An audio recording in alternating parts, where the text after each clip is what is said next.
Story 1. The clock that stopped at 11:48 p.m. It stopped at 11:48 p.m. Not the power, not the clock, time itself. And I swear, the moment it froze, someone on the other side of that wall started breathing in sync with mine. It was 11:48 p.m. when the ticking stopped. Room 212, coral-colored light leaking through the blinds, air thick with perfume that wasn't mine. I'd come to the seaside motel because I needed proof, something my mind could hold instead of replaying her laughter from the night she said she was working late. That's when I saw it. On my screen. A photo from an Escorts profile. Same brand, same engraving on the bezel. Our initials faint but there. The watch I'd given her on our 5th anniversary. I told myself it was coincidence. But the man in the picture was checked into the same motel. Next room over. When I passed the corridor mirror, our doors faced each other like twin mistakes. I stopped breathing for a second. Her scent was here. Perfume freshly worn, clean but heavy, the kind that clings to fabric. Our shoulders almost touched when he stepped out to smoke. The light drew the line of his mouth just enough for recognition. The second hand on his wrist trembled, stuck between seconds. He said good evening like we'd met before. His shirt hung open at the collar and I adjusted it without thinking, a reflex from years of tidying someone else. My fingers brushed the warm fabric just long enough not to be a mistake. The ticking came from his wrist again, faint and offbeat, a heartbeat that wasn't his. He smiled, slow, practiced. Said he was waiting for a client who was running late. I almost asked for a name. Didn't. Back in my room, the wall felt thinner than air. Through it came a low voice, his, talking close to someone, every phrase ending too near the microphone of my ear. The last word slid into a murmur, hot and deliberate, like breath that forgets its owner. I leaned closer to the plaster. Couldn't tell if I was eavesdropping or being invited. The clock on my phone flicked to 11:48 p.m. again. Same minute. Same silence between ticks. I went down to the motel bar, pretending I needed ice. He was already there, alone, scrolling through his phone. The photo from the profile blinked on his screen. Same pose, same smirk, same wristwatch pulsing with wrong time.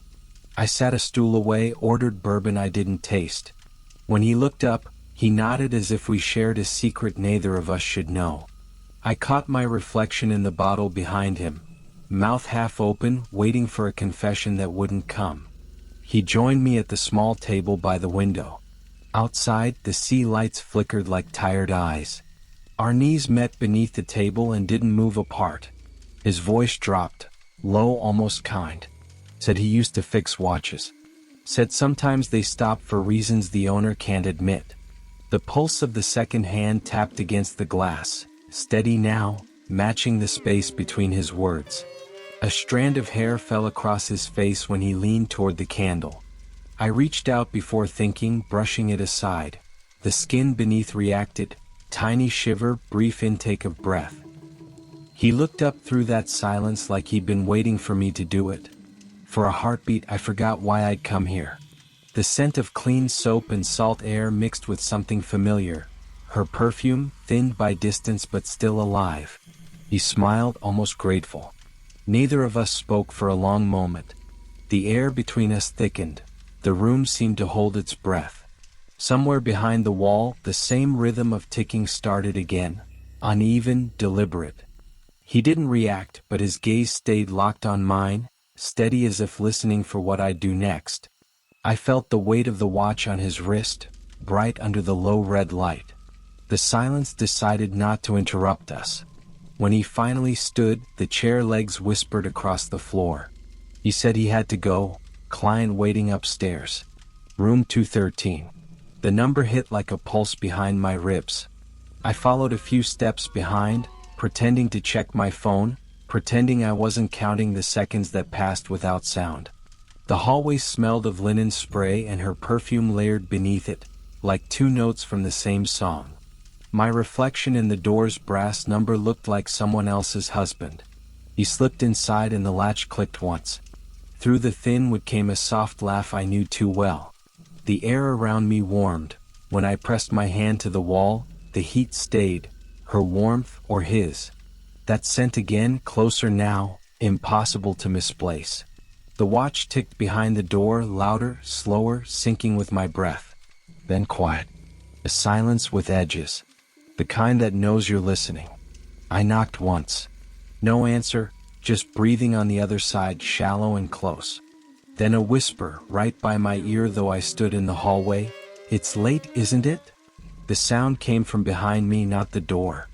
I turned, but the corridor was empty. Still, the warmth of that voice lingered against my neck, a shape of air that didn't belong to me. Inside the room, the ticking stopped at 11:48 again. I never opened the door. Next morning, room 213 was vacant, sheets stripped, no smell, no trace, except a faint circle of dust where a watch had rested on the nightstand. Later that night, his profile photo changed. Different face, same wrist, same watch, frozen mid-tick. I keep mine locked in a drawer now, but sometimes I hear it restart for a breath or two. Would you check the time, if the hand stopped whenever someone lied? Story 2. The message that wouldn't delete. Some messages don't come from the past. They wait, patiently, until the moment you stop believing they could ever find you again. 1:12 a.m. My phone lit up on its own, soft blue glow over the desk. The icon was impossible. Pulse, the chat app that shut down 3 years ago.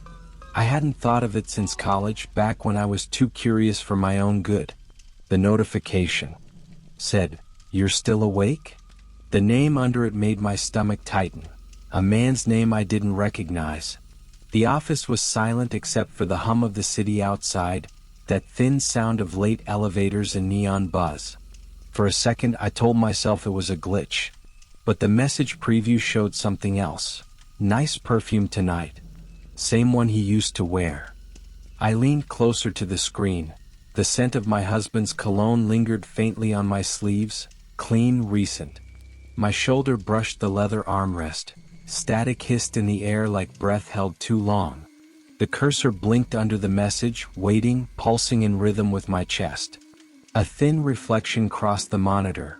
For a moment, it drew the shape of someone's mouth where mine should be. I told myself to stop reading, but the screen tugged at me.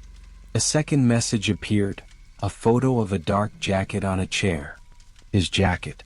I reached for it, draped over the back of my seat since yesterday. My fingers brushed the collar, still warm from his skin, the fabric rough enough to drag a thought across it. Whoever this stranger was, he knew what my husband wore last night. He knew where that warmth came from. Then another line appeared. "He said you'd never check this late." The words came with a faint chime from the speaker. Not a notification, more like someone whispering too close to the mic. I leaned in, the air near the phone felt different, thicker. A voice message started to play on its own. Slow, male, careful. It spoke my name the way only one person should. Each syllable pressed against my ear like a breath that hadn't decided if it wanted to be real. I tried to rationalize it. Maybe an old backup, a ghost file restored from a cloud sync. But the messages kept arriving, one every minute, each time describing something from our life that no one else could know. The dinner reservation we canceled last week. The chipped mug on his side of the sink. At 1:28, the app sent a map pin, the hotel from his last business trip. For the first time, I noticed my reflection in the dark window, small, suspended, watching itself believe a lie. I sank into the chair, knees close to the desk. Something nudged my leg, the phone cord, I thought. But when I looked down, the end of the charger was still coiled neatly. The vibration came again, this time from the phone itself, sliding just enough for its edge to graze my knee. It stayed there, screen pulsing softly against me, as if waiting for permission to keep going. The phone vibrated again and another photo loaded, blurred, close, like it was taken mid-motion. My husband's face half lit, half lost in shadow, someone's hand near his collar. I reached up without thinking, brushing a strand of hair from my own face. Static jumped from fingertip to temple, a shiver followed it down my neck. The photo vanished, replaced by text. He flinches when someone touches his hair too. For a second, I couldn't tell if the reflection in the screen had moved on its own. The office had gone still, the kind of stillness that hums, waiting. No traffic outside. No air vents running. Just that low, circular sound of electronics breathing. We both stayed silent, me and the phone. Its glow painted my wrist in cold light, pulse showing through the skin. When the next message arrived, it didn't use words. Only 3 dots appeared, then disappeared, then came back again. I opened the message thread, scrolling upward to see where it began. The oldest text was dated last month, weeks after the app was supposed to be dead. Each line read like a diary, but not mine. They talked about nights, flights, and laughter under hotel windows. One line stopped me cold. He keeps your photo by the bed. Says he feels less guilty when you're watching. The cursor blinked below it, waiting for me to answer, like I had been part of the conversation all along. When I finally set the phone down, my fingers trembled. The warmth where it had rested against my leg hadn't faded. It clung to the skin like memory. A trace of his cologne rose from the sleeve of my shirt, faint but deliberate, as if reapplied moments ago. I stood to get some air, but the scent followed me, persistent. By the time I looked back, the phone screen had gone dark, except for one thing. A single message still glowing faintly through the black. You're closer than you think. The phone lit again before I could move. No notification sound this time, just the quiet click of the screen unlocking by itself. A voice message began to play, low enough that I had to lean in. My own voice spoke back. Not recorded, not old, now. It whispered something I couldn't repeat, the warmth of it brushing my ear from the wrong direction. Behind me a chair shifted. The air pressed close, heavy with that same cologne. I didn't turn around. When I finally looked down, the chat window had changed. A new conversation was waiting, time-stamped for tomorrow, 1:12 a.m. First message already typed. You're still awake? Then a pause, the cursor blinking like it was waiting for me to finish the rest. From somewhere, my tablet came alive with the same blue icon. You'd hear the sound first, the quiet vibration in an empty room. Would you read it, if the next message had your name? Story 3. The Forgotten Tie. They say every scent tells a story. But some whisper yours back before you ever speak it. 10:10 p.m. The closet door hung half open, breathing out the day's salt and linen. I was packing my husband's suitcase for his conference when I saw it, folded too neatly, a dark tie that didn't belong to us. The fabric caught the dim light, the kind that makes everything look like evidence. Outside, the sea hissed against the glass. Inside, the air stopped moving. I reached for the tie, shoulders almost brushing the doorway. A clean, recent perfume rose from the silk. Male, refined, nothing like his. The light drew a line across my mouth as I turned it in my hands. For a moment, I could almost see a face leaning close to nod it for him, or for me. The next morning, he stood by the mirror, buttoning his shirt as if rehearsing an alibi. I reached to fix his collar. My fingers brushed the warm fabric, barely long enough to matter. The scent lingered between us, faint, expensive, not ours. He smiled at our reflection, too politely, as though waiting for me to blink first. Later, on the veranda, I called him about the tie. His reply came soft, close, like he'd stepped behind me instead of answering the phone. Which one? He asked, each word ending inside my ear, warm and slow. The sea filled the pause that followed, erasing half of what I thought I heard. By afternoon, I'd convinced myself the scent was imagination. A remnant of hotel soap, maybe, or a sample rubbed onto fabric by mistake. Still, when I opened the dresser, it drifted out again, threaded through his shirts like a quiet visitor. Each fold carried something deliberate, too precise to be random. I told myself to stop breathing it in. That night we dined with guests from the gallery. One of them, the new model, sat across, eyes calm, sleeves rolled to the wrist. Under the table, my knee brushed his. He didn't move. The same perfume hovered there, faint but undeniable, as if the tie had learned to wear skin. After they left, I found him on the terrace, staring at the tide.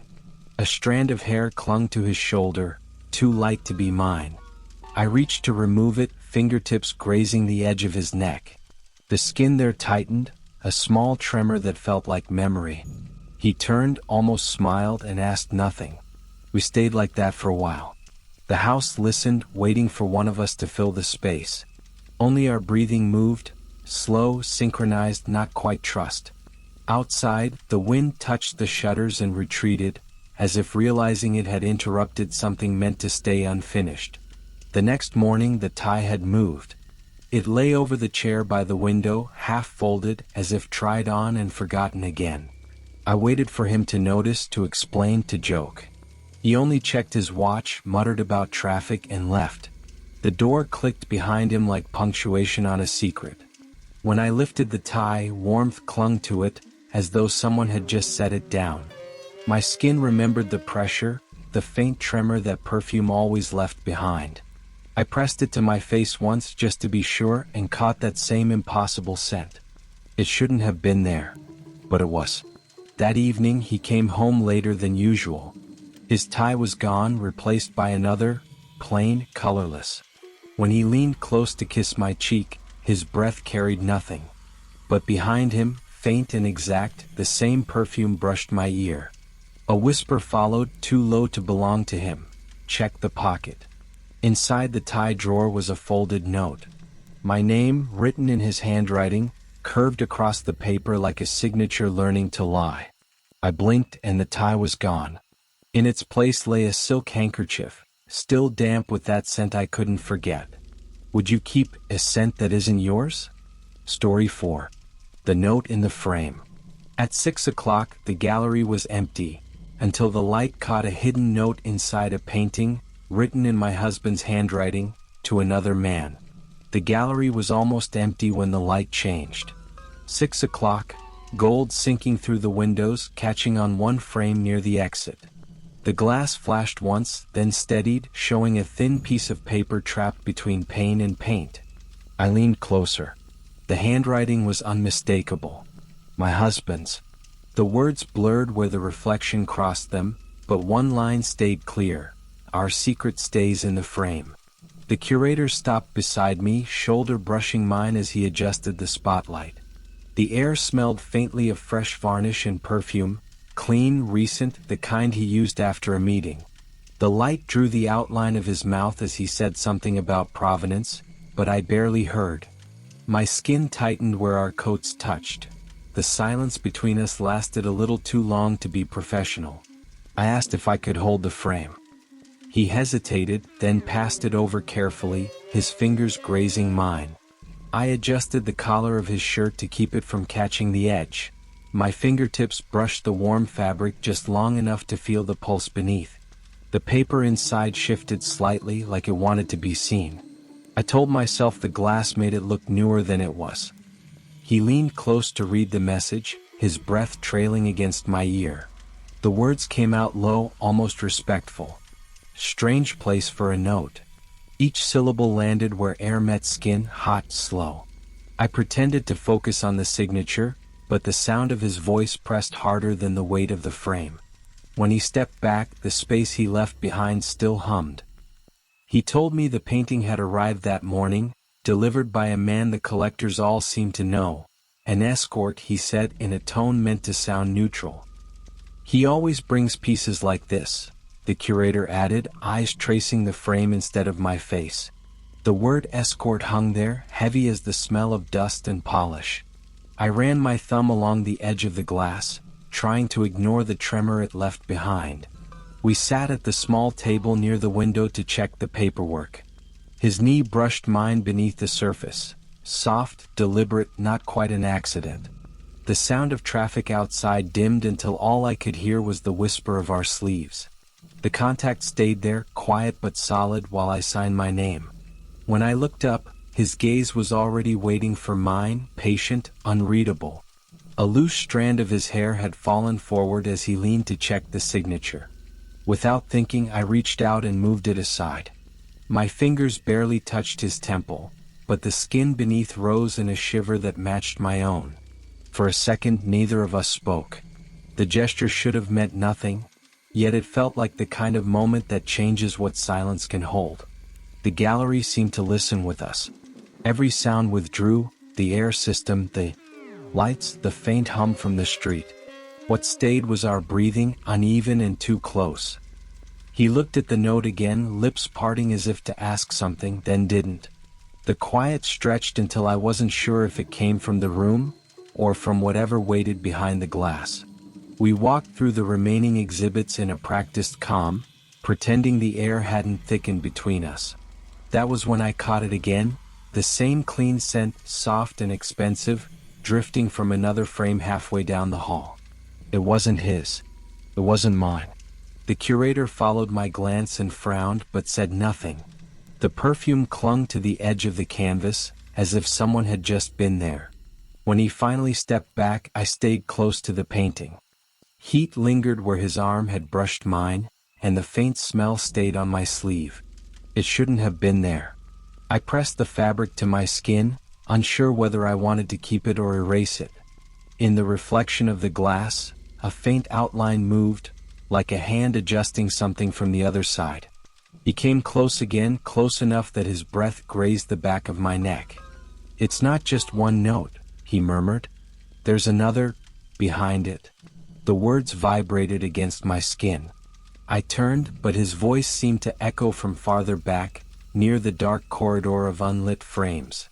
The reflection in the nearest glass held both of us, but one figure moved after the other had gone still. I lifted the frame. The paper had shifted.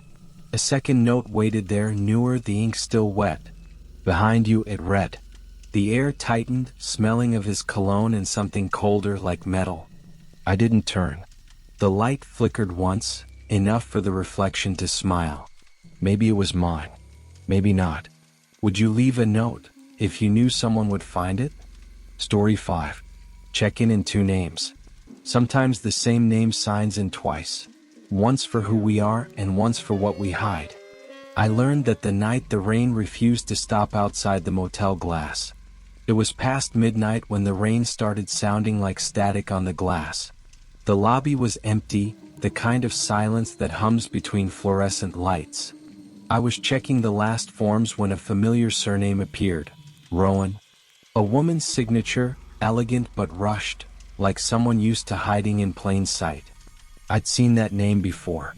Same handwriting, same room. Different first name. Her shoulder brushed mine as she handed the ID across the counter. The perfume was fresh, clean, a scent that didn't belong to this hour. The light from the monitor drew the shape of her mouth, too steady for someone asking for no records. I typed the surname again, slower this time. 2 reservations. Same last name. 2 different guests. Outside, thunder rolled, as if confirming the mistake wasn't mine. I adjusted her collar before noticing what I was doing. My fingers grazed the fabric, warm from her skin, just enough to pass for an accident. She smiled, polite but unreadable, the kind of smile that ends a conversation before it starts. The printer word behind me, her name came out twice on the same strip of paper. She didn't seem surprised. She only asked quietly if anyone else had checked in under Rowan that week. Her voice came too close. The sentence landed inside my ear, slow and low, like something meant for later. "Keep it off the record," she said. "You'll understand why soon." Then she left. No umbrella, just that perfume that clung to air conditioning vents like a secret. I stood there, listening to the doors breathe shut. The sound stretched longer than it should. The rain swallowed the parking lot again. The next night, the same surname appeared again, this time with a male guest.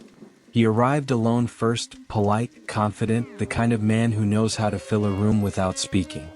"Cash only. No record. Silence in the system," he said. I told him it wasn't possible, but he slid an extra bill across the counter and waited. The printer hesitated, then accepted the command. Later, while he filled the form, his knee brushed mine beneath the desk. Not enough to flinch, enough to register. He didn't apologize. He only looked up, the corners of his mouth soft, like we just agreed on something neither of us could say. On the camera feed, 2 figures passed through the hallway. Both reflections, no faces. As if the walls refused to remember them. I reviewed the footage again before dawn. A strand of hair caught on the counter. Not hers, not mine. I reached to move it, and the static from the monitor lifted the tiny filament against my finger. The skin there prickled, a brief charge that left a warmth behind.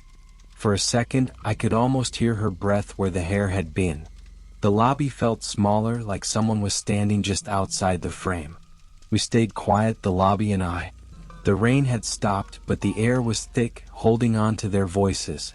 Each tick of the clock sounded slower, as if the hour itself didn't want to pass. I sat, listening to nothing until the printer came alive again. No one at the desk, no key requested. Just another copy of the same surname sliding out, ink still wet. By the third night, another man checked in, same surname again. He looked tired, almost reluctant, eyes darting to the cameras as if expecting to see himself there.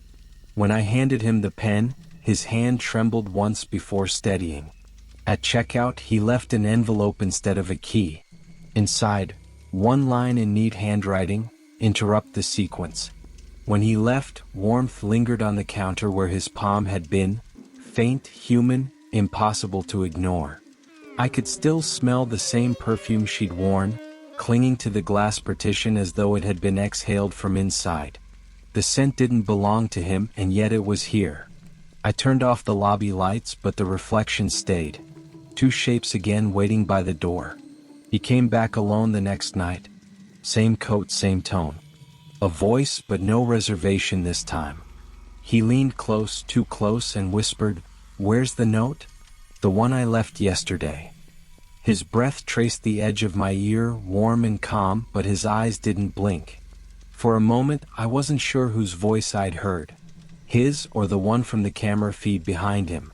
The air thickened, heavy with silence and rain that never started.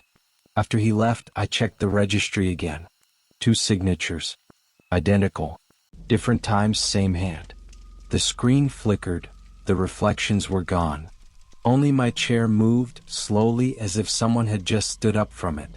You'd recognize your own handwriting, wouldn't you? You'd recognize who's sleeping under your name.